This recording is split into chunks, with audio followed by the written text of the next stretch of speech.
মানে ফুল আছে এইকেইটা এতিয়া মই চিঙো মানে নাইট কৰি অকণমান ৰেষ্ট ল'লোঁ ইটো ইটো কিবা কিবি কৰিলোঁ এইকেইটা ফুল আছে তাৰমানে জুবিন দাৰ শ্ৰদ্ধাঞ্জলিৰ কাৰণে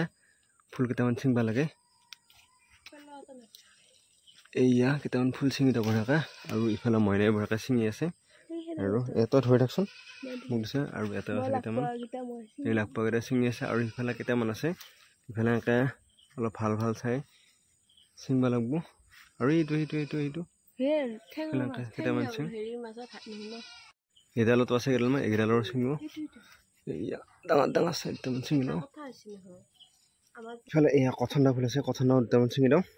এইকেইটা হ'ল এতিয়া বঢ়িয়াকৈ এইকেইটা এতিয়া ভৰাই লৈছোঁ মানে বিশ্বকৰ্মা পূজা শেষ হ'লতো গতিকে বিশ্বকৰ্মা পূজাত মানে বহুত ফুল ছিঙা গ'ল আৰু এইকেইটাই আছিল আৰু বঢ়িয়াকৈ কথনা ফুল কিবা কিবি আছে এতিয়া বঢ়িয়াকৈ থৈ দিওঁ আৰু মই যাবৰ কাৰণে ওলালোঁ আৰু এই মইনাই তাৰমানে মন্দিৰত চাকি দিলে দি পেলাই আৰু এই জুবিন দাৰ নামত চাকি এশৰ দিব মানে আমাৰ বাটন আৰু এই বঢ়িয়াকৈ দিব লাগি যাই আছে মইনা আৰু আহি পেলাই অজুনতল ইয়াতো তাৰমানে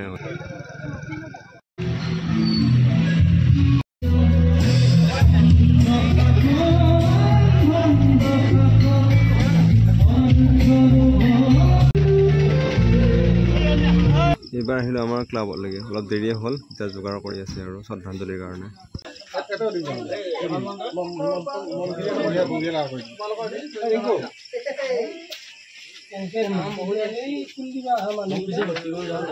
শ্ৰদ্ধাঞ্জলি হিচাপে আজি আমি অসমত প্ৰতিগৰাকী মানুহে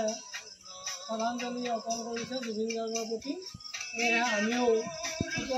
সমূহ ৰাইজে অসমৰ স্বনামধন্য শিল্পীগৰাকীৰ আত্মাৰ সদ্গতিৰ অৰ্থে আমি আজি এই শ্ৰদ্ধাঞ্জলি অনুষ্ঠান আৰম্ভ কৰিছোঁ সদ্যহতে আমি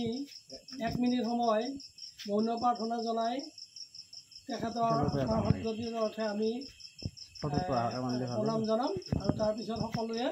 তেখেতৰ প্ৰতিচ্ছবিত মাল্যাৰ্পণ বা ফুল দিব সেয়েহে প্ৰথমতে মই আপোনালোকক শান্তি বুলি ক'ম আৰু 1 মিনিট পিছত শান্তি বুলি ক'লে মৌন প্ৰাৰ্থনাটো শেষ হোৱা বুলি আমি সকলোৱে জানিম ৰাইজ তেতিয়াহ'লে শান্তি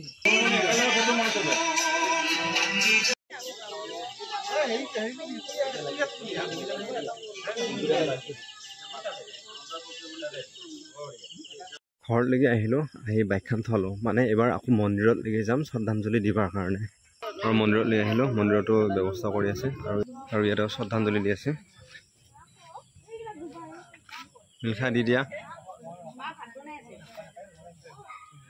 আমাৰ অসমীয়া সমাজৰ এজন সুবিখ্যাত গায়ক ঘৰ আহি পাই গ'লোঁ বহুত বেছি দেৰি হৈ গ'ল আৰু ক'বৰ কাৰণে ভাষা নাই আৰু ঘুমাওঁ ভাত চাত নাখাওঁ আৰু আজি